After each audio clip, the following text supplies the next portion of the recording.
Hello everyone, स्वागत है आप सबका एक बार फिर से मेरे यूट्यूब चैनल पे। मैं हूं हिमांशु और आज की इस वीडियो में आपके साथ डिस्कस करने वाला हूं कॉस्ट अकाउंटेंसी सब्जेक्ट का चैप्टर इंट्रोडक्शन का पार्ट 2। यानी कि इससे पहले मैं इस चैप्टर का फर्स्ट पार्ट अपलोड कर चुका हूँ। अगर आपने वो नहीं देखा है तो प्लीज़ डिस्क्रिप्शन पे जाके दिए गए लिंक पे क्लिक करके आप वो पार्ट देख सकते हैं और कॉस्ट अकाउंटेंसी को स्टार्टिंग से समझ सकते हैं कि कॉस्ट अकाउंट क्या होता है, कॉस्ट अकाउंटिंग की क्या इंपॉर्टेंस है, कॉस्ट अकाउंटिंग का क्या ऑब्जेक्टिव होता है। या फिर ऊपर आ रहे आई के बटन पे क्लिक करके भी आप उस पार्ट को देख सकते हैं। आज के पार्ट की अगर मैं बात करूँ गाइस, तो आज के पार्ट में हम डिस्कस करने वाले हैं कि एलिमेंट ऑफ कॉस्ट, यानी कि कॉस्ट के कौन कौन से एलिमेंट होते हैं, टाइप्स ऑफ कॉस्ट कितने टाइप्स की होती है।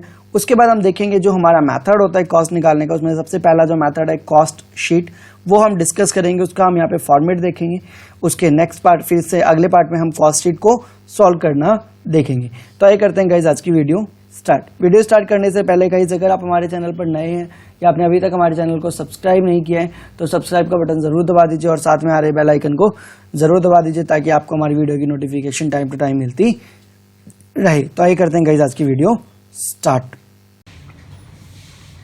तो आइए गाइज, अब हम बात करते हैं आज कॉस्ट निकालते कैसे हैं, कॉस्ट को निकाला कैसे जाता है। कॉस्ट क्वेश्चन क्या है हमारे पास, how to find out the cost. आज से हम प्रैक्टिकल क्वेश्चंस करना स्टार्ट करेंगे, बट पहले थोड़ा सा थ्योरेटिकल पार्ट इस चैप्टर में समझ लेते हैं। How to find out the cost, cost को कैसे निकालते हैं। तो सर मैंने आपको जब इंट्रोडक्शन दिया था तो मैंने आपको बताया था कॉस्ट को निकालने के बहुत सारे पार्ट होते हैं। ये आपके ऊपर, ये आपके बिजनेस के नेचर के ऊपर डिपेंड करता है, या आपके प्रोडक्शन के नेचर के ऊपर डिपेंड करता है, या आप कैसी चीज़ों का प्रोडक्शन कर रहे हैं वो उसके ऊपर डिपेंड करता है कि आप कौन से मेथड से कॉस्ट को निकालेंगे। ठीक है सर। तो यहाँ पे जो हम बात कर रहे हैं गाइस, इस चैप्टर में हम बात करेंगे एक कॉस्ट निकालने का एक मेथड होता है कॉस्ट शीट। तो हम यहाँ पे किसकी बात करेंगे सर, मैंने बताया था आपको there are the lots of method to compute cost, जिसमें से एक मेथड है कॉस्ट शीट। तो हम यहाँ पे पहले बात करेंगे कॉस्ट शीट की। ठीक है सर। कॉस्ट शीट क्या होता है sir. Cost sheet is the technique, cost sheet is the technique to find out the cost of a product.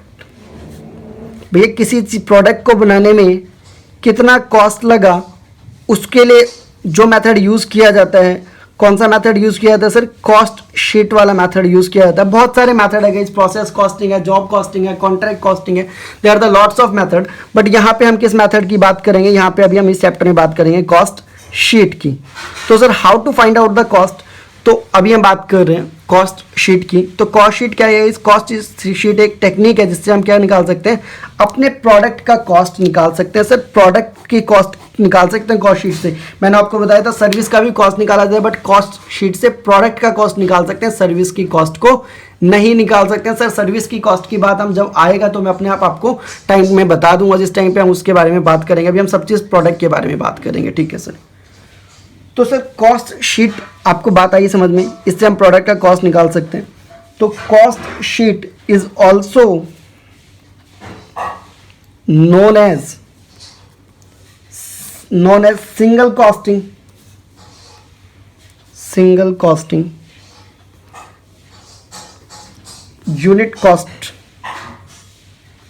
Unit costing and output costing. Cost sheet को सही guys single costing के नाम से, unit costing के नाम से, या फिर आउटपुट कॉस्टिंग के नाम से भी जाना जाता है। ठीक है गाइज, यहाँ तक बात मेरी ठीक है सर। ओके, अब बात है सर किस मेथड में, कौन से बिजनेस में कॉस्ट शीट का मेथड यूज करना पड़ेगा कॉस्ट निकालने के लिए। तो sir cost sheet is used to find out the goods, to find out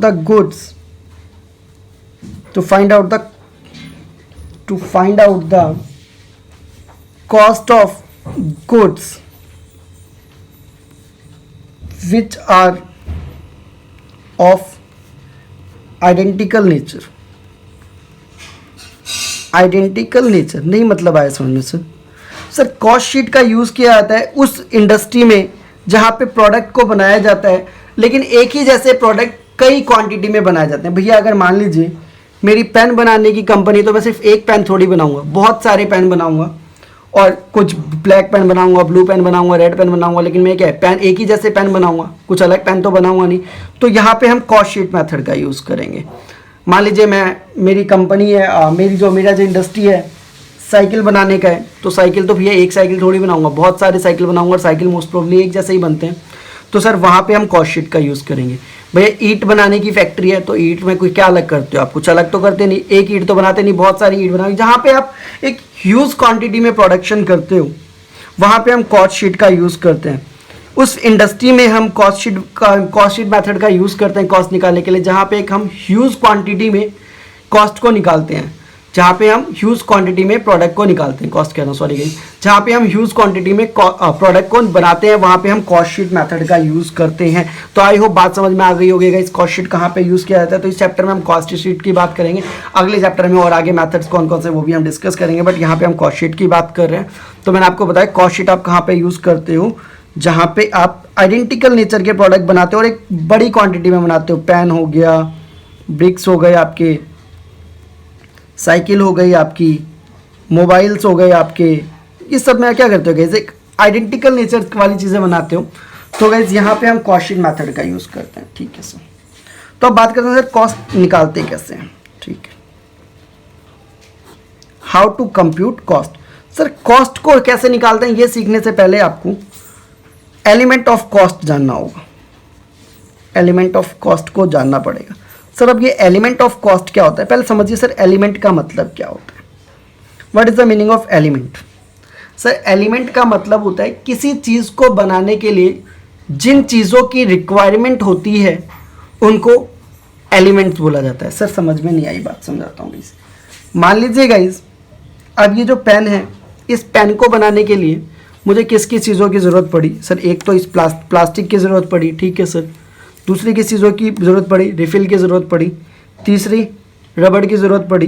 चौथा ये जो हमारा स्टेनलेस वाली चीज़ है इसकी ज़रूरत पड़ी। तो भैया ये सब क्या है, इसके एलिमेंट्स हैं। यानी कि एक अगर मान लीजिए फ़ोन अगर आप बनाते हो तो फ़ोन के लिए किस किस चीज़ों की ज़रूरत पड़ती है, आपको एक स्क्रीन की ज़रूरत पड़ती है, प्लास्टिक की ज़रूरत पड़ती है, और उसके बाद बटन्स की ज़रूरत पड़ती है, उसके बाद सेंसर्स की ज़रूरत पड़ती है, एक मदरबोर्ड की ज़रूरत पड़ती है। वो सब उसके क्या है गाइस, एलिमेंट्स हैं। यानी कि एलिमेंट क्या होता है, किसी भी चीज़ को बनाने के लिए जिन चीज़ों की रिक्वायरमेंट होती है उसको क्या कहते हैं, एलिमेंट कहते हैं। मान लीजिए गाइस आप एक बेड बनाते हो तो बेड बनाने के लिए किस किस चीज़ों की ज़रूरत पड़ती है, वुड्स की ज़रूरत पड़ती है, फेविकोल की ज़रूरत पड़ती है, लेबर की ज़रूरत पड़ती है, क्योंकि लेबर होंगे तभी तो गाइस वो बनेंगे। तो लेबर भी क्या है, एलिमेंट है। नेल्स की ज़रूरत पड़ती है, कील वगैरह जो चीज़ें होती है ये भी क्या है हमारे लिए, एलिमेंट्स हैं। मशीन्स की ज़रूरत पड़ती है तो मशीन भी हमारे लिए क्या, एलिमेंट है। यानी कि किसी भी चीज़ को बनाने के लिए जिन चीज़ों की आपको रिक्वायरमेंट होती है these are known as element. बात आ गई होगी गाइस, एलिमेंट समझ में आ गया होगा, ठीक है सर। तो सर कॉस्ट की क्या, कॉस्ट निकालने के लिए एलिमेंट्स को 3 पार्ट्स में डिवाइड किया गया है। सर किस किस पार्ट में डिवाइड किया गया है देखते हैं गाइस। कॉस्ट अकाउंटिंग कहता है भैया कोई भी प्रोडक्शन जब आप करते हो ना तो आपको 3 जगह पे खर्च करना पड़ता है। चौथी कोई चीज़ ही नहीं है जहाँ पे आप कॉस्ट को खर्च करोगे, जहाँ पे आपका पैसा लगेगा। सर कैसे, पहली चीज़ तो भैया आपका कहाँ पे पैसा खर्च होता है, मटेरियल में खर्च होता है, बताऊँगा कैसे, पहले लिख लीजिए। दूसरा आपका पैसा कहाँ पे खर्च होता है, लेबर में खर्च होता है, ठीक है सर। और तीसरा इसके अलावा जो खर्चे हैं जिसे हम एक्सपेंसेस कहते हैं, वहाँ पे पैसे खर्च होते हैं। सर एक्सपेंसेस हो गया तो एक्सपेंसेस का मतलब तो खर्च ही है, तो फिर मटेरियल अलग क्यों लिखा, लेबर अलग क्यों लिखा, बताता हूँ गाइस। पहले समझिए गाइस मटेरियल क्या होता है। भैया कोई चीज़ बनानी है तो उसके लिए मटेरियल तो लेके आओगे ना सर, मटेरियल नहीं लाओगे क्या। मान लीजिए अगर मुझे फर्नीचर बनाना है तो क्या फर्नीचर हवा में बातों से बन जाएगा, नहीं सर, लकड़ियाँ चाहिए होंगी, बिल्कुल सर। और क्या चाहिए होगा, लकड़ियाँ चाहिए होंगी। और क्या चाहिए होगा सर, फेविकोल चाहिए होगा। और क्या चाहिए होगा, नेल्स चाहिए होंगे। इसके अलावा क्या चाहिए होगा गाइस, इसके अलावा भी तो कोई चीज़ें चाहिए होंगी। सर क्या, मशीन चाहिए होगी। भैया ऐसा ही फर्नीचर बन जाएगा क्या, कटिंग वगैरह कौन करेगा, ठीक है सर। तो ये सब क्या है गाइस, मटेरियल्स हैं। यानी कि जो एक टेंजिबल चीज़ होती है जिसको आप अपने प्रोडक्ट के साथ छू सकते हो, देख सकते हो, वो हमारा क्या मटेरियल है। एक और एग्जाम्पल ले लेता हूँ सर, मान लेते हैं किसी और प्रोडक्शन का। मान लीजिए भैया मुझे ये पेन बनाना है, तो पेन बनाने के लिए क्या चाहिए होगा, प्लास्टिक चाहिए होगी, एक पेन तो बना लिया छोटा सा, बहुत सारे ह्यूज क्वांटिटी में बना रहा, बहुत सारे प्लास्टिक की जरूरत होगी, निप चाहिए होगा, रिफिल चाहिए होगा, तो ये सब क्या है इसके मटेरियल ही तो है गाइस। यानी कि जो भी आप प्रोडक्शन करते हो उसको, उसका जो पार्ट आप टच कर सकते हो वो आपका क्या है, मटेरियल कहलाता है। भैया इस प्लास्टिक में मैं ये रिफिल को टच कर पा रहा हूँ, जी सर। निप को टच कर पा रहे हो, जी सर। तो ये आपका क्या है गाइस, ये आपका क्या है, मटेरियल है। यानी कि जिस पार्ट को आप टच कर सकते हो वो आपका क्या कहलाता है, मटेरियल कहलाता है। कोई दिक्कत है यहाँ तक गाइस? नहीं सर, पक्का जी। मटेरियल आ गया होगा समझ में गाइस। किसी भी चीज़ को बनाने के लिए जिन चीज़ों की रिक्वायरमेंट होती है, जो एक टेंजिबल पार्ट्स होता है, उसको क्या कहते हैं, मटेरियल कहते हैं। भैया अगर मैं बात करूं, मुझे क्या बनाना है, मुझे एक टीवी बनाना है। टीवी बनाने के लिए एक स्क्रीन की ज़रूरत पड़ेगी, एक सेंसर की ज़रूरत पड़ेगी, उसके बाद रिमोट भी बनाना होगा, उसमें बटन्स की ज़रूरत पड़ेगी, प्लास्टिक की ज़रूरत पड़ेगी, तो सब क्या मटेरियल है। यानी कि जो आप प्रोडक्शन करते हो, जो चीज़ आप बनाते हो, उसमें जो टेंजिबल मतलब जिसको छुआ जा सकता है, इस प्लास्टिक में इसको छू सकता हूँ, तो सब क्या है, इसके टेंजिबल पार्ट है, तो ये क्या कहलाता है, मटेरियल कहलाता है। ठीक है सर। अब बात करते हैं सर लेबर क्या होता है। भैया लेबर के बिना कोई काम हो सकता है क्या? भाई मुझे फर्नीचर बनाना था, मैंने लकड़ियाँ ला के रख दी, फेविकोल रख दिया, नेल्स रख दिए, मशीन्स रख दी, अपने आप बन जाएगा क्या फर्नीचर? अपने आप बन जाएगा गाइस? जादू से बन जाएगा क्या? मैजिक है कोई? नहीं सर, लेबर की जरूरत पड़ेगी। भाई मजदूर चाहिए होंगे ना काम करने के लिए, लेबर चाहिए होंगे कि नहीं चाहिए होंगे? जी सर। तो सर वो लोग होते हैं labour, those person who gives the contribution, यहाँ लिखना होगा who gives the contribution to manufacture the product, बात आ रही समझ में गाइस? लेबर कौन होते हैं? जो लोग भैया सामान बनाते हैं, जो लोग आपके गुड्स को बना रहे हैं, वही लेबर होते हैं। इसमें तो कोई समझाने वाली बात ही नहीं है, कॉमन सी लेबर कौन होते हैं? भाई मुझे घर बनाना है, तो घर बनाने के लिए मैंने ईंट लेके आया, मैं सीमेंट लेके आया, ये सब क्या है, मटेरियल है। ये सब मटेरियल ही तो है। और लेबर कौन है? जो उसको बनाते हैं वो लेबर कहलाते हैं। ठीक है सर। अब एक्सपेंसेस क्या होते हैं सर? क्योंकि सर मटेरियल में जो पैसा खर्च हुआ वो भी एक्सपेंसिव है, लेबर में जो पैसा खर्च हुआ वो भी एक्सपेंसिव है, तो वो क्या है, कॉस्ट अकाउंटिंग कहता है। मटेरियल के खर्चे को तो मटेरियल में लिखेंगे, मटेरियल के खर्चे को हम खर्चा अलग से नहीं मानेंगे, उसको हम मटेरियल में लिखेंगे। ठीक है सर। लेबर को जो पैसा दिया वो कहाँ लिखोगे आप? लेबर वाले पार्ट में लिखोगे। सर फिर कौन से खर्चे बच गए? सर इसके अलावा भी तो खर्चे होते हैं भैया। सीमेंट ले आई, गिट्टियाँ ले आई, रोडी ले आई, उसके बाद उसको भाई मिलान, सीमेंट ले आए, वो सब उनको मिक्स भी तो करना है। मिक्स करने के लिए आप क्या लेके आते हो? मशीन लेके आते हो। तो क्या मशीन का कोई खर्चा नहीं होता? मशीन क्या रेंट पे नहीं लेके आते? जी सर। तो वो एक्सपेंस है। उसके अलावा गई मशीन लेके आए, एक्सपेंस ये क्या हो गया आपका? एक्सपेंस हो गया भाई।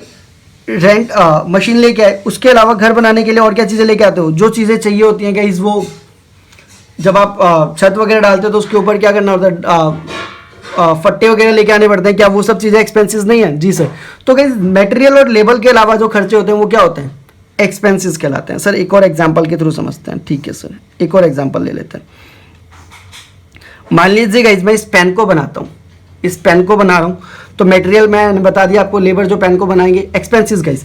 ये पेन गाइस इस शेप में बना हुआ है, तो इस शेप में क्या लेबर ने बना दिया होगा अपने हाथों से? मशीन की जरूरत पड़ी होगी। जी सर। तो मशीन, तो सर मशीन चलाने के लिए क्या इलेक्ट्रिसिटी नहीं लगी होगी? बिल्कुल सर। तो इलेक्ट्रिसिटी का खर्चा, इलेक्ट्रिसिटी बिल। ठीक है भैया। जहां पे पेन बन रहा होगा वो जगह भी तो ली गई होगी, तो उस पर क्या दे रहा होगा आप? रेंट दे रहे होगे। जी सर। तो रेंट क्या है आपका? एक्सपेंस है। रेंट क्या है आपका? एक्सपेंस है। इसके अलावा और भी खर्चे हैं गाइस। लेबर को मान लीजिए कभी चोट वगैरह लग जाती है, तो आप उसको फर्स्ट एड बॉक्स देते हो, या फिर जो भी उसका इलाज करवाते हैं, तो वो सब क्या है गाइस? एक्सपेंसेस है। भाई मशीन खराब हो गई तो आप क्या करवाते हो? रिपेयर करवाते हो। सब क्या है गाइस? एक्सपेंसेस है। तो आई होप तीनों चीज़ आपको समझ में आ गई होगी गाइस। मटेरियल क्या होता है? जो चीज़ एक टेंजिबल पार्ट होता है किसी प्रोडक्ट में, लेबर जो उसको बनाते हैं प्रोडक्ट को, एक्सपेंसेस। जो मटेरियल और लेबर के अलावा जितने भी एक्स्ट्रा खर्चे हैं वो सब आपका क्या कहलाता है सर? एक्सपेंस कहलाता है। क्लियर है गाइस यहाँ तक सारी बात? ठीक है सर। तो I hope element of cost भी आपको समझ में आ गया होगा कि एलिमेंट ऑफ कॉस्ट क्या होते हैं। तो there are the three elements of cost. First is your material, second is your labour and third is your expenses. Material क्या होता है, लेबर क्या होता है, एक्सपेंसेस क्या होता है? कोई डाउट है गाइस? नहीं सर। डाउट हो तो फिर भी, अगर डाउट होता है तो कमेंट सेक्शन में कमेंट करिएगा। ठीक है सर, आगे बढ़े। ठीक है। अब गाइस मटेरियल की बात करूं, चाहे लेबर की बात करूं, चाहे एक्सपेंसेस की बात करूं, मटेरियल दो टाइप्स के होते हैं सर, कौन कौन से? एक होता है सर डायरेक्ट मटेरियल, ठीक है, एक होता है इनडायरेक्ट मटेरियल, ठीक है सर। एक होता है डायरेक्ट लेबर, एक होता है इनडायरेक्ट लेबर। ऐसे एक होता है डायरेक्ट एक्सपेंस, एक होता है गाइस इनडायरेक्ट एक्सपेंस, एक होता है आपका इनडायरेक्ट एक्सपेंस, ठीक है गाइस, ओके। मटेरियल भी दो टाइप के गाइस, लेबर भी दो टाइप के, और आपके एक्सपेंसेस भी क्या होते हैं गाइस, दो टाइप के होते हैं, ठीक है सर। अब बात करते हैं गाइस डायरेक्ट मटेरियल क्या होते हैं और इनडायरेक्ट मटेरियल क्या होते हैं, ठीक है सर। सर डायरेक्ट मटेरियल कौन से होते हैं? सर वो मटेरियल जो कि इजीली आइडेंटिफाई किए जा सकते हैं, वो क्या कहलाते हैं सर? डायरेक्ट मटेरियल कहलाता है। मतलब बताइए सर कैसे? सर जो कि आपकी प्रोडक्शन से जुड़ा हो, जो कि आपका इजीली आइडेंटिफाई किया जा सके, वो आपका डायरेक्ट मटेरियल कहलाता है। सर कैसे, समझ में नहीं आया सर? जिसको आप आइडेंटिफाई कर सकते हो। मान लीजिए गाइस आप फर्नीचर बनाते हैं, फर्नीचर किस चीज़ का बनता है सर? लकड़ी का बनता है, बिल्कुल सर। तो लकड़ी क्या है गाइस आपकी, इसको आप देख सकते हो, जो आपके प्रोडक्शन के साथ जुड़ा हुआ होता है, तो वो आपका क्या है? Direct material. इनडायरेक्ट मटेरियल क्या है सर फिर? सर इनडायरेक्ट मटेरियल है आपका जो आपने फर्नीचर बनाया, क्या उसमें फेविकोल नहीं लगा होगा? बिल्कुल सर। लेकिन आप उसको क्या फेविकोल का फर्नीचर बोलते हो? नहीं सर, लकड़ी का फर्नीचर बोलते हैं। तो सर जिससे उसकी आइडेंटिटी है, क्या उसमें कीलें नहीं लगी होंगी? बिल्कुल सर। कील क्या, आप उसको आइडेंटिफाई कर सकते हो, अंदर लगी हुई चीजें, तो सर वो क्या है? आपका इनडायरेक्ट मटेरियल है। तो सर जिसको आप आइडेंटिफाई कर सकते हो, वो आपका क्या होता है? डायरेक्ट मटेरियल होता है, जिसको जो एक इंटीग्रल पार्ट होता है, मतलब जिसको प्रोडक्ट से अलग, यानी कि जब आपकी वो चीज़ खत्म हो, मान लीजिए मैंने फर्नीचर बनाया, जब फर्नीचर टूटेगा, जब फर्नीचर टूट जाएगा, तो भैया क्या आप लकड़ी को अलग कर सकते हो? बिल्कुल कर सकते हैं सर। तो एक इंटीग्रल पार्ट है, तो वो क्या है आपका डायरेक्ट मटेरियल। लेकिन भैया फेविकोल को अलग कर सकते हैं क्या? नहीं कर सकते सर, तो वो क्या है? इनडायरेक्ट मटेरियल है। बात आ रही है समझ में गाइस? जिसको मैं पहचान सकता हूं इजीली, अपनी आंखों से देख के पहचान सकता हूं प्रोडक्ट में, वो आपका क्या है? डायरेक्ट मटेरियल है। और भैया इनडायरेक्ट मटेरियल क्या होता है? जिसको आप पहचान नहीं सकते, बट आपकी प्रोडक्शन अगर वो चीज नहीं लगती तो आपका प्रोडक्शन कंप्लीट ही नहीं होता, तो वो आपका क्या है? इनडायरेक्ट मटेरियल है। सर मशीन, भैया मशीन होती तो मशीन है तभी तो भैया आपका सामान बन पाए ना, तो ये क्या है? इनडायरेक्ट मटेरियल है। तो कोई ऐसी चीज, डायरेक्ट मटेरियल क्या होता है? डायरेक्ट मटेरियल की अगर मैं बात करूं तो डायरेक्ट मटेरियल क्या है? Which can be identify, which can be identified, which can be identified, that is your direct material। बात आ रही है समझ में गाइस? डायरेक्ट मटेरियल क्या होता है भैया? जो आपके प्रोडक्शन से जुड़े हैं और जिसको आप इजीली आइडेंटिफाई कर सकते हो, जिसको आप इजीली क्या कर सकते हो? आइडेंटिफाई कर सकते हो। भाई ये बुक की एग्जाम बात ले रहा हूँ, ये बुक बना हुआ है भाई, किस चीज का बुक बना हुआ है सर? पेजेस का बुक बना हुआ है, कागज का बुक बना हुआ है। भाई क्यों? इसमें स्टिचेस नहीं लगे क्या? भाई ये जो सिल रखा है, या तो इसमें गम लगा होगा, या फेविकोल लगा होगा, या फिर इसको क्या होगा? स्टिच किया होगा धागों से, तो वो क्या है? Indirect material. उसको आप पहचान नहीं सकते इजिली, तो भैया ये क्या बोलोगे आप? कागज की बुक बोलोगे, ना कि धागों की बुक बोलोगे। तो सर ये क्या है आपकी?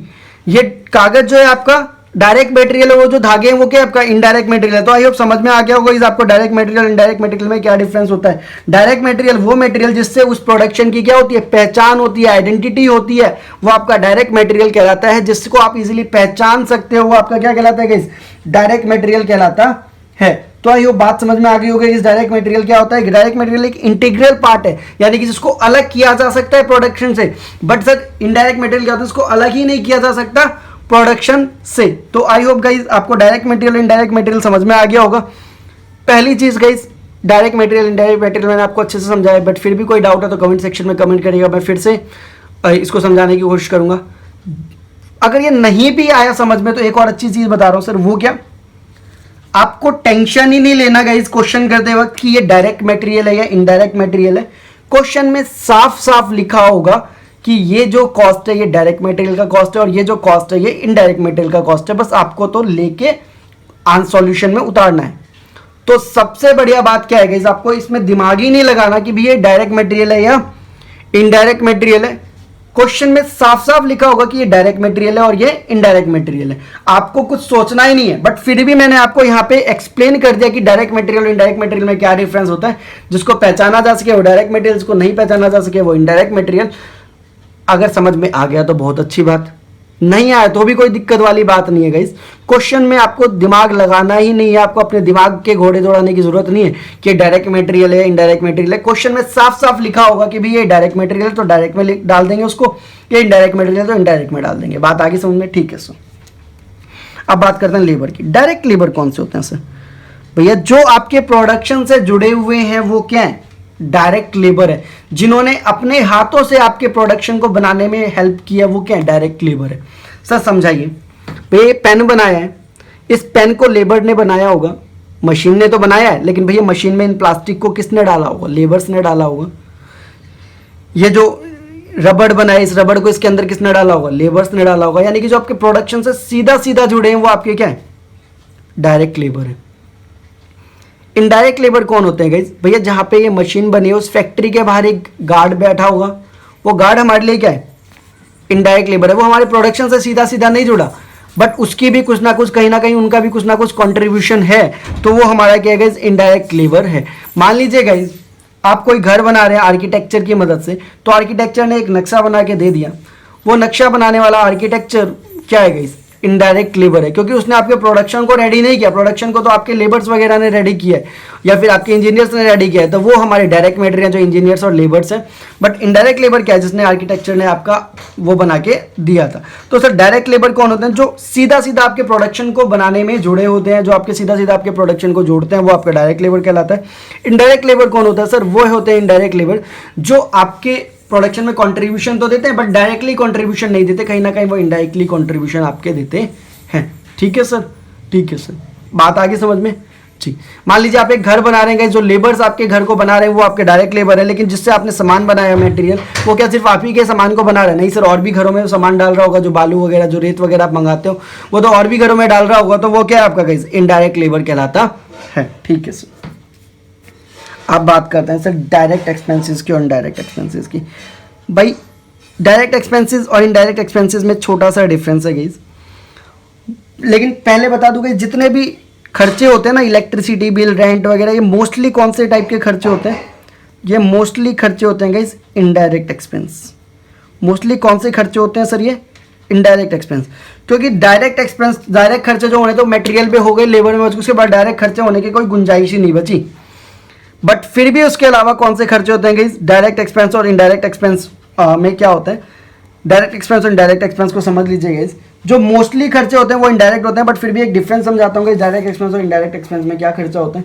भैया फैक्ट्री के अंदर तक का जो भी खर्चा होगा ना, वो सारा डायरेक्ट एक्सपेंस होगा। फैक्ट्री के अंदर तक का जो भी खर्चा होगा वो क्या होगा? डायरेक्ट एक्सपेंस होगा। और फैक्ट्री के बाहर का जो भी खर्चा होगा वो क्या होगा? इनडायरेक्ट खर्चा होगा। सर समझ में नहीं आया? भैया मान लीजिए आप ये पेन बना रहे हैं, तो पेन बनाते हैं मशीन चलानी पड़ेगी, मशीन को चलाने के लिए इलेक्ट्रिसिटी चाहिए होगी, तो मशीन कहाँ पे चला रहे हो? भैया मशीन कहाँ चला रहे हैं? मशीन फैक्ट्री में चल रहा होगा, क्योंकि पेन कहाँ बन रहा है? फैक्ट्री में बन रहा है, तो उसका जो इलेक्ट्रिसिटी बिल आया वो आपका डायरेक्ट एक्सपेंस है, वो आपका क्या है? डायरेक्ट एक्सपेंस है। और भाई मैं इस फैक्ट्री का मालिक हूँ, तो क्या मैं भी फैक्ट्री में ही काम कर रहा हूँ? नहीं भैया, मैंने एक ऑफिस लिया होगा, ऑफिस में बैठा हूँ मैं आराम से, तो वहाँ की जो इलेक्ट्रिसिटी बिल है वो क्या भैया? इनडायरेक्ट एक्सपेंस है। फैक्ट्री में माल तैयार होता है, फिर वो माल कहाँ जाता है? ऑफिस में माल जाता है। समझिएगा गाइस, एक प्रोडक्शन को करने के कितने तरीके होते हैं। जब प्रोडक्शन किया जाता है तो ऐसे ही सीधा प्रोडक्शन, सीधा मार्केट में नहीं आ जाता सामान। पहले सामान जाता है भैया फैक्ट्री में, फैक्ट्री में सामान बनता है, फैक्ट्री में सामान बनता है। फैक्ट्री में क्या बनता है? सामान बनता है गाइस। और उससे भी फैक्ट्री से ही पहले क्या होता है? पहले सामान को लाया जाता है, पहले सामान को लाया जाता है, और सामान को कहाँ पे रखा जाता है भैया?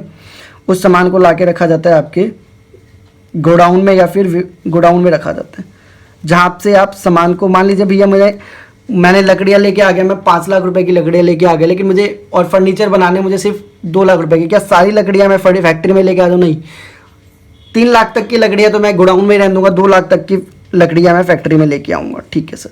और इसके अलावा यहाँ तक जितने भी मटेरियल और लेबर पे छोड़ के जितने भी खर्चे होते हैं फैक्ट्री तक के, वो सब आपके डायरेक्ट एक्सपेंस है। फिर फैक्ट्री पे सामान बन के निकला, फिर ये सामान कहाँ जाता है सर? फैक्ट्री से सामान निकलने का दिया जाता है ऑफिस में, ऑफिस में उस सामान को चेक किया जाता है, उसके जो भी बिल वगैरह तैयार किए जाते हैं, फिर जो भी कंसाइनमेंट वगैरह होता है, जो भी अकाउंटेंट्स वगैरह देखते हैं उस पर क्या क्या कितना खर्चा हुआ, ये सब चीज़ें। तो ऑफिस का जो खर्चा है वो इनडायरेक्ट एक्सपेंस है। उसके बाद ये जाता है भैया दुकान पे बिकने के लिए, जो आपके शोरूम्स वगैरह होते हैं, तो बेचते वक्त जो खर्चा होता है वो भी क्या है आपका इनडायरेक्ट एक्सपेंस कहलाता है। तो बात आ रही है समझ में गाइस, डायरेक्ट एक्सपेंस में खर्चा क्या होता है, फैक्ट्री तक का जो भी खर्चा है, फैक्ट्री तक का जितना भी खर्च किया है मटेरियल के ऊपर और लेबर के ऊपर, उनको छोड़ के all the expenses which you incurred till the factory level except the material level, all expenses the direct expenses. मतलब आ रही है बात समझ में गई, कोई भी खर्चा जो आपने फैक्ट्री तक में किया है भैया, मटेरियल और लेबर को छोड़ के जो भी खर्चा आपने किया है वो सारा आपका क्या है, डायरेक्ट एक्सपेंस है। फैक्ट्री के बाद का खर्चा जितना भी है, फैक्ट्री के बाद तो खर्चा जो भी है गाइस सारा इनडायरेक्ट एक्सपेंस है। कैसा भी खर्चा है, एक बार सामान फैक्ट्री से निकल गया उसके बाद जो भी खर्चा है वो क्या है आपका इनडायरेक्ट एक्सपेंस है। बात आ गई होगी आपको समझ में गाइस कि डायरेक्ट एक्सपेंस और इनडायरेक्ट एक्सपेंस क्या होता है। ठीक है सर, पक्का? जी सर, ओके आगे बढ़े। जी सर आगे बढ़े। अब गाइस कॉस्ट भी दो तरीके के होते हैं सर, कॉस्ट भी जो है गाइस वो आपका दो टाइप का होता है। कौन कौन सा होता है सर? एक होता है सर डायरेक्ट कॉस्ट और एक होता है indirect cost. First is your guys direct cost and second is your guys indirect cost. Sir अब ये क्या बला आ गई, डायरेक्ट कॉस्ट और इनडायरेक्ट कॉस्ट। भैया जो कॉस्ट आप आइडेंटिफाई कर सकते हो वो आपका डायरेक्ट कॉस्ट है, जो कॉस्ट आप आइडेंटिफाई नहीं कर सकते वो आपका इनडायरेक्ट कॉस्ट है। पहले लिखते हैं गाइस,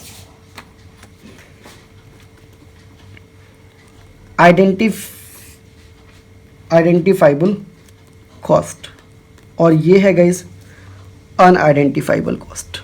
अनआइडेंटिफाइबल कॉस्ट, जिस कॉस्ट को पहचाना जा सके गाइस वो आपका क्या है, आइडेंटिफाइबल कॉस्ट है, और जिस कॉस्ट को नहीं पहचाना जा सके वो आपका क्या है, अनआइडेंटिफाइबल। मतलब नहीं समझ में आएगा इस भैया पेन बनाया तो पता है कि इस प्लास्टिक को खरीदने में कुछ पैसा लगा होगा, इस रबड़ को खरीदने में कुछ पैसा लगा होगा, इस निप को खरीदने में कुछ पैसा लगा होगा, साफ साफ देख के पता चल रहा है that is a direct cost.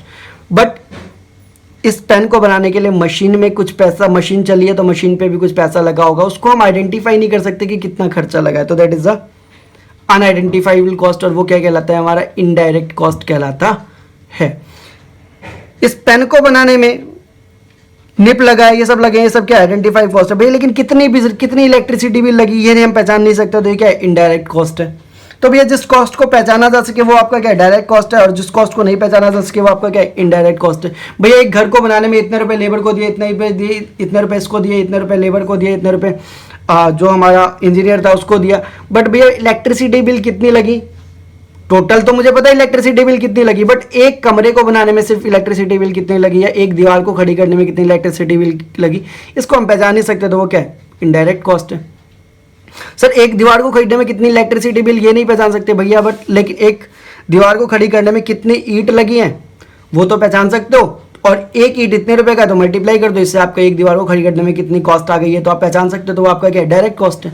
बात आ रही है समझ में? डायरेक्ट कॉस्ट क्या होता है, डायरेक्ट कॉस्ट को इजीली पहचाना जा सकता है कि भी इस चीज के ऊपर खर्चा हुआ होगा और इतना खर्चा हुआ होगा, तो डायरेक्ट कॉस्ट है। इनडायरेक्ट कॉस्ट को आप पहचान नहीं सकते तो आपका क्या है, इनडायरेक्ट कॉस्ट है। ठीक है सर, बात आ रही है यहाँ तक समझ में? ठीक, ओके सर, क्लियर है यहाँ तक गाइस? ठीक, आगे बढ़े। ठीक है सर, अब गाइस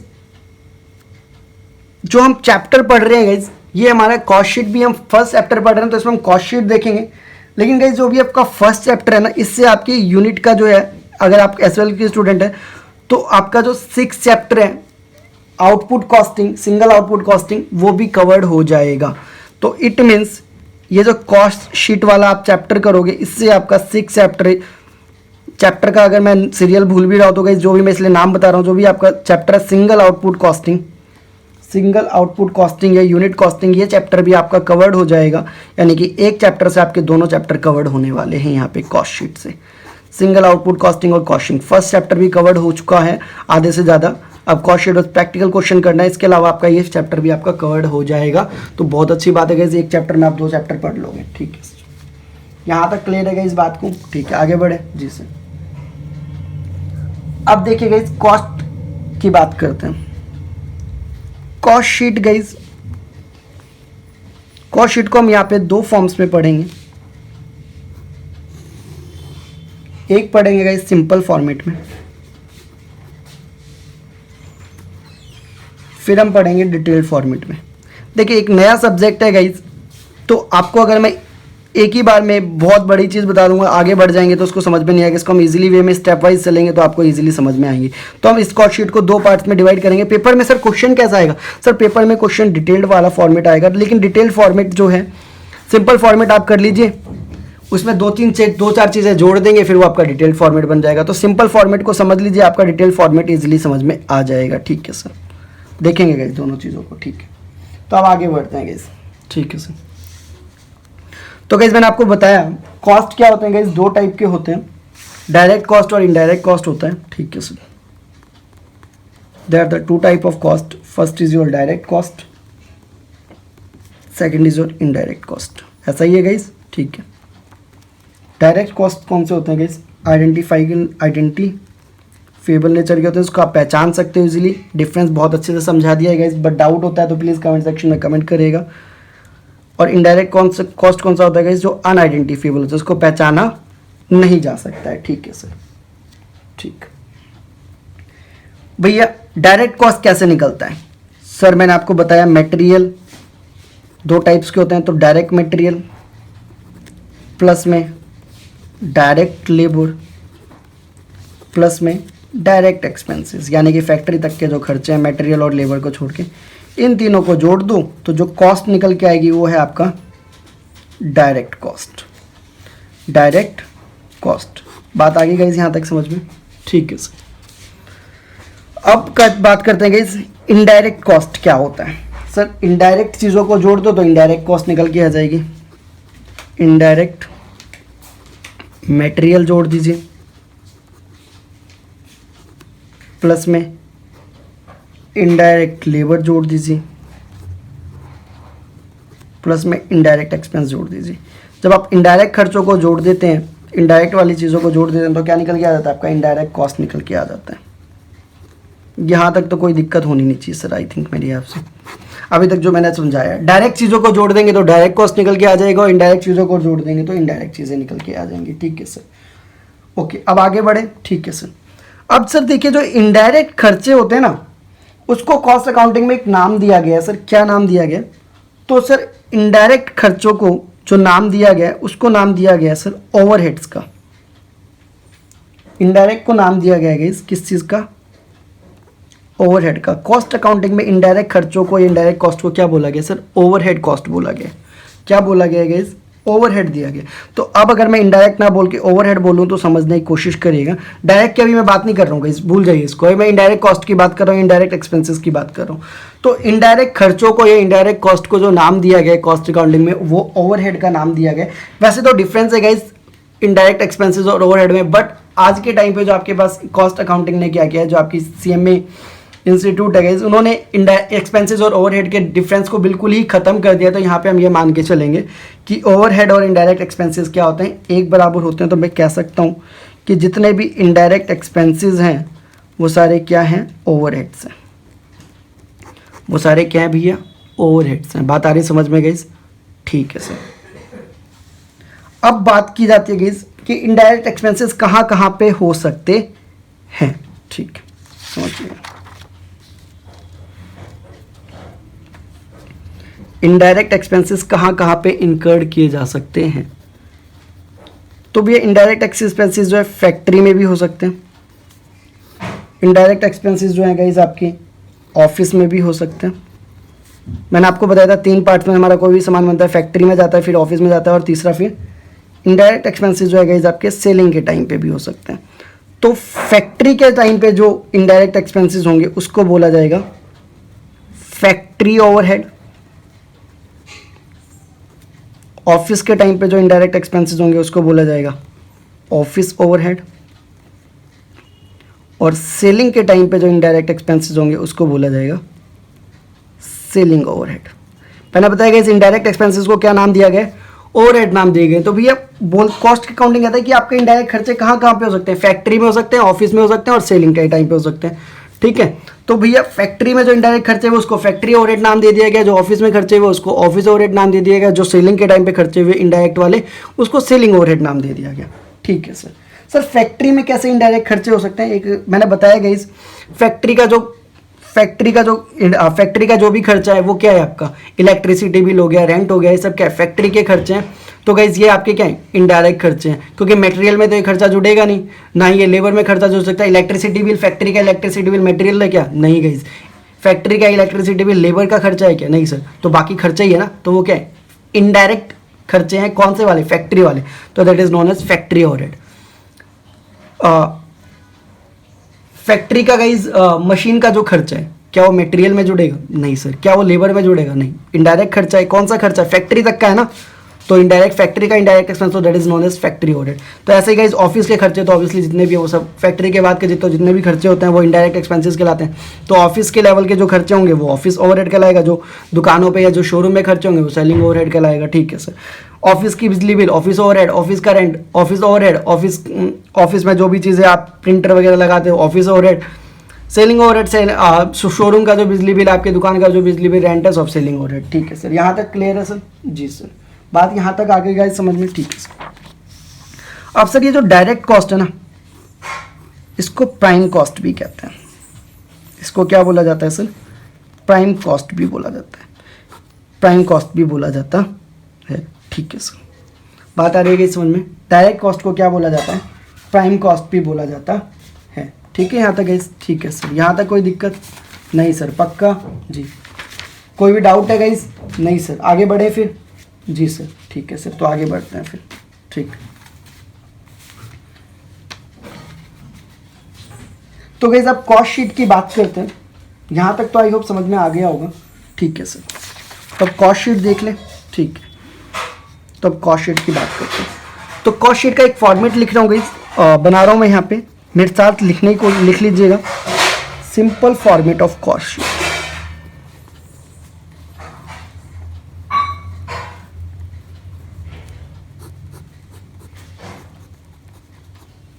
ठीक है सर,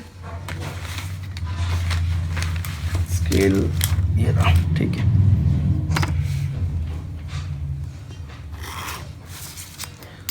तो गाइस सबसे पहले आपका ऊपर हेडिंग आएगा पर्टिकुलर, देन अमाउंट। ठीक है गाइस, यहाँ तक ठीक है सर? ओके, आगे देखें। जी सर, तो गाइस सबसे पहले आता है आपका डायरेक्ट मटेरियल। इसको किसी किसी क्वेश्चन में कंज्यूम्ड मटेरियल भी बोल देते हैं, कंज्यूम्ड एक्सपेंसेस भी बोल देते हैं, तो से एक ही थिंग है, टेंशन लेने की कोई ज़रूरत नहीं है। ठीक है सर। उसके बाद बोल दिया जाता है गाइस आपको डायरेक्ट लेबर। इसके बाद क्या आता है आपका डायरेक्ट लेबर। इसको प्रोडक्शन एक्सपेंसेस भी बोल दिया जाता है कभी कभी, या फिर वेजेस भी बोल दिया जाता है। तो तीनों कुछ भी बोल दिया जाए, एक ही चीज़ है। ठीक है सर। इसके बाद आता है आपका guys direct expense. Direct expense, इसको कभी कभी चार्जेबल एक्सपेंस भी बोल दिया जाता है गाइस, चार्जेबल एक्सपेंस भी बोल दिया जाता है। ठीक है, और इन तीनों को जब हम जोड़ देते हैं, तो गाइस क्या निकल के आता है हमारा? तो निकल के आता है गाइस हमारा प्राइम कॉस्ट। तो हमारा क्या निकल के आता है गाइस? प्राइम कॉस्ट निकल के आता है। ठीक है गाइस, यहाँ तक बात क्लियर आ गई समझ में? ठीक है सर। डायरेक्ट एक्सपेंस हर बार आपको क्वेश्चन में नहीं दिया होता, तो अगर नहीं दिया है तो उसको इग्नोर कर देना, इफ़ नॉट गिवन। अगर आपको डायरेक्ट एक्सपेंस नहीं दिया तो ढूंढने की कोई ज़रूरत नहीं है, इसको इग्नोर कर देना है। ठीक है सर। इसके बाद क्या करते हैं सर? तो सर प्राइम कॉस्ट में फैक्ट्री ओवरहेड, फैक्ट्री को गाइस वर्क ओवरहेड भी बोला जाता है। ओवरहेड बताया गाइस मैंने, क्या होता है? हमारे इनडायरेक्ट एक्सपेंसेस होते हैं। ठीक है, तो जब आप फैक्ट्री ओवरहेड को जोड़ते हो तो क्या निकल के आ जाता है? हमारा वर्क कॉस्ट निकल के आ जाता है। ठीक है गाइस, तो हमारा वर्क कॉस्ट निकल के आ जाता है। ठीक है, बात आ रही है गाइस यहाँ तक समझ में? ठीक है सर। अब नेक्स्ट आता है गाइस आपका ऑफिस एंड एडमिनिस्ट्रेटिव ओवरहेड, यानी कि ऑफिस के जो भी खर्चे हैं उसको ऑफिस ओवरहेड बोला जाता है या एडमिनिस्ट्रेटिव ओवरहेड बोला जाता है। ठीक है sir, office and administrative overhead. ठीक है, तो इसको हम यहाँ पे लिख देते हैं गाइस। तो इसको जोड़ने के बाद जो चीज़ आती है, इसको जोड़ने के बाद जो चीज़ आती है गाइस उसको बोला जाता है cost of production, cost of production बोला जाता है। ठीक है गाइस, यहाँ तक बात आ रही है समझ में गाइस?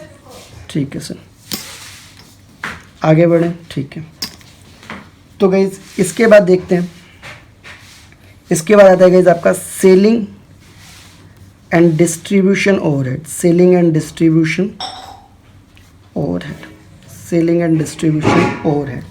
ठीक है sir, selling and distribution overhead. तो guys selling and distribution overhead को जब हमने जोड़ा तो हमारा क्या निकल के आता है? आपका कॉस्ट ऑफ सेल्स निकल के आता है। ठीक है सर, कॉस्ट ऑफ सेल्स के बाद क्या करना है गाइज आपको? कॉस्ट ऑफ सेल्स के बाद आपको प्रॉफिट को ऐड करना है। प्रॉफिट को ऐड करने के बाद आपका क्या निकल के आ जाएगा? सेल्स निकल के आ जाएगा। जब आपने प्रॉफिट को ऐड किया तो क्या निकल के आ गया? आपका सेल्स निकल के आ गया। ठीक है सर। सर अब क्वेश्चन क्या होता है गाइस? क्वेश्चन में होता क्या है बेसिकली समझिएगा। क्वेश्चन में आपको यहाँ तक तो चीज़ें निकालनी है कॉस्ट ऑफ सेल्स, लेकिन क्वेश्चन में आपको प्रॉफिट निकालना होता है। प्रॉफिट दिया हुआ नहीं होता है, आपको क्या दिया होता है? सेल्स दिया हुआ होता है। तो सर जब आपको मैं कॉस्ट ऑफ सेल्स निकाल लिया और सेल्स दे रखा है तो सेल्स में से आप कॉस्ट ऑफ सेल्स को माइनस कर देंगे तो क्या बच जाएगा? प्रॉफिट बच जाएगा। तो इसीलिए मैंने यहाँ पे क्या लिखा हुआ है? आपका बैलेंसिंग फिगर लिखा हुआ है, यानी कि सेल्स में से कॉस्ट ऑफ सेल्स जो आपका निकला उसको आप माइनस कर दीजिए, जो आपका निकल के आएगा वो क्या होगा? प्रॉफिट होगा। और वही इसीलिए मैंने यहाँ पे बैलेंसिंग फिगर लिखा हुआ है। ठीक है सर। सर एक बात बताइए, फाइनेंशियल अकाउंटिंग में भी हम प्रॉफिट निकालते थे और यहाँ पे कॉस्ट अकाउंटिंग में भी प्रॉफिट निकालते हैं, जबकि आपके ने बताया था कि कॉस्ट अकाउंटिंग का काम होता है कि कॉस्ट को निकालना, बट यहाँ तो ये मुझे प्रॉफिट भी निकाल के बता रहा है। बिल्कुल सर, क्या कहते हैं गाइस, यहाँ पे भी कॉस्ट शीट भी हमें क्या बता रहा है? प्रॉफिट बता रहा है, बट हम इस प्रॉफिट को कंसीडर नहीं करेंगे जब हमारा अकाउंटेंट या जब भी हम अपने बिजनेस के प्रॉफिट को निकालेंगे तो हम फाइनेंशियल अकाउंटिंग के प्रॉफिट को रिकमेंड करते हैं या फिर ये मानते हैं, कॉस्ट अकाउंटिंग के प्रॉफिट को नहीं मानते। सर ऐसा क्यों? सर ये देखिए, ये जो प्रॉफिट है ये आपको सिर्फ एक टाइप के, यानी कि आपकी कंपनी अगर आपकी कंपनी बहुत सारे प्रोडक्शंस को कर रही है तो उसमें सिर्फ एक चीज़ का प्रोडक्शन का ये प्रॉफिट है। लेकिन जो आप प्रॉफिट निकालेंगे इस साल के एंड में तो आपकी कंपनी ने जितना भी प्रॉफिट किया, जितना भी प्रोडक्शन किया, उन सभी प्रोडक्शंस को ऐड करके जितना प्रॉफिट हुआ है उसको कंसिडर करना होता है। तो इसलिए हम क्या करते हैं गाइज, मैं नोट लिख देता हूँ गाइज, मैं यहाँ पे आपके लिए नोट लिख देता हूँ। we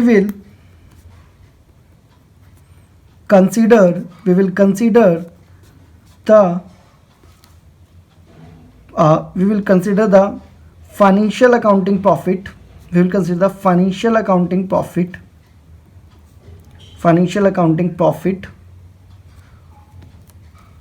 instead of cost accounting profit, instead of